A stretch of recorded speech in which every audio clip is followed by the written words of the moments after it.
एक तरफ बिहार सरकार का खजाना अचानक खुल जाता है, रील बनाने वालों के लिए पैसों की बारिश शुरू हो जाती है, तो दूसरी तरफ उसी हफ्ते में छात्रों के लोन में कैंची चल जाती है जो डॉक्टर इंजीनियर बनने का सपना देख रहे हैं। एक ही सरकार, एक ही हफ्ता और दो उल्टे फैसले। सवाल यही है कि आखिर बिहार सरकार की प्राथमिकता क्या है, पढ़ाई या रील? आइए जानते हैं क्या है पूरा माजरा। बने रहिए हमारे साथ वीडियो के आखिर तक। नमस्कार, मेरा नाम है फैसल और आप देख रहे हैं द हिंदी टॉप। तो चलिए सीधे मुद्दे पर आते हैं। 20 अगस्त को मुख्यमंत्री सम्राट चौधरी की अध्यक्षता में एक कैबिनेट बैठक हुई। इस बैठक में Bihar social media and other online media rules 2026 में बदलाव को लेकर मंजूरी दी गई। अब इसका मतलब क्या है, अगर इसे सीधे शब्दों में समझे, अगर आप सोशल मीडिया पर सरकार की योजनाओं, कार्यक्रमों या उपलब्धियों से जुड़ा वीडियो बनाते हैं और इस वीडियो को 1 लाख व्यूज मिल जाते हैं तो बिहार सरकार आपको सीधे 10,000 रुपए का इनाम देगी और एक वीडियो पर ज्यादा से ज्यादा 1 लाख रुपए तक मिल सकते हैं। यानी सरकार का प्रचार कीजिए और साथ में कमाई भी कीजिए।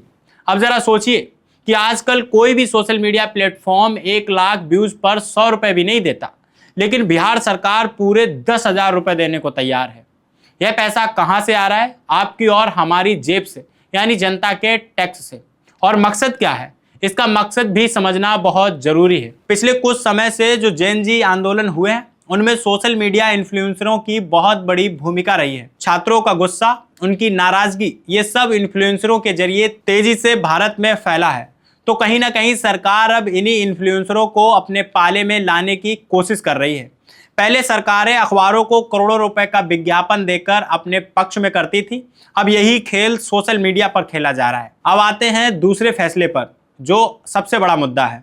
इसी हफ्ते खबर आई है कि बिहार स्टूडेंट क्रेडिट कार्ड योजना के तहत मिलने वाला लोन 4 लाख रुपए से घटाकर 2 लाख रुपए कर दिया गया है। और अगर किसी छात्र को 2 लाख से ज्यादा की जरूरत है तो उसे केंद्र सरकार की पीएम विद्यालक्ष्मी योजना का सहारा लेने को कहा जा रहा है। अब जरा इस योजना का इतिहास भी समझ लीजिए। साल 2016 में नीतीश कुमार सरकार ने यह स्टूडेंट क्रेडिट कार्ड योजना शुरू की थी ताकि पैसों की कमी किसी होनहार छात्र के सपनों के आड़े ना आए। 12वीं पास करने वाले छात्रों को इंजीनियरिंग, मेडिकल, मैनेजमेंट या लॉ जैसी प्रोफेशनल पढ़ाई के लिए 4 लाख रुपए तक का लोन मिलता था, जिसमें ट्यूशन फीस के साथ साथ हॉस्टल और रहने का खर्च भी शामिल था। बिहार जैसे राज्य के लिए यह योजना बहुत मायने रखती थी, क्योंकि यहाँ बड़ी संख्या में ऐसे परिवार हैं जिनके लिए बड़े कॉलेजों की फीस भरना बहुत आसान नहीं होता।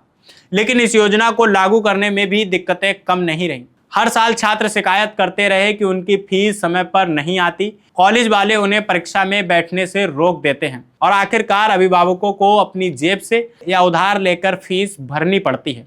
फिर भी एक उम्मीद बनी रहती थी कि देर सवेर पैसा मिल ही जाएगा। और अब आते हैं सबसे जरूरी बात। साल 2016 में 4 लाख रुपए शायद ठीक ठाक रकम रही होगी, लेकिन आज 2026 में 4 लाख रुपए में से एक टेक्निकल कोर्स की फीस निकालना और साथ में रहने का खर्चा लगाना दोनों एक साथ नामुमकिन है। महंगाई कई गुना बढ़ चुकी है। ऐसे में जरूरत तो इस बात की थी कि सरकार इस रकम को बढ़ाए और योजना के इम्प्लीमेंटेशन को सुधारे, लेकिन सरकार ने बिल्कुल उल्टा काम किया। 4 लाख का यह लोन 2 लाख रुपए कर दिया और बाकी के लिए छात्रों को दूसरी सरकारी योजना के चक्कर में डाल दिया है। तो आप तो जानते ही हैं कि एक सरकारी योजना का फायदा उठाना अपने आप में किसी बैतरणी को पार करने से कम नहीं होता। अब छात्रों को दो योजनाओं के बीच फंसा दिया गया है। तो सवाल यह उठता है कि आखिर बिहार सरकार किसके साथ खड़ी है? उन छात्रों के साथ जो दिन रात मेहनत करके डॉक्टर, इंजीनियर या कोई और प्रोफेशनल बनना चाहते हैं, या फिर उन इन्फ्लुएंसरों के साथ जिनके लिए रील बनाना ही करियर बन चुका है?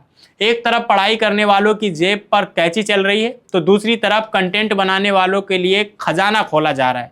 यह सिर्फ पैसों की बात नहीं है, यह इस बात का संकेत है कि सरकार की अपनी प्राथमिकता किधर तय की जा रही है।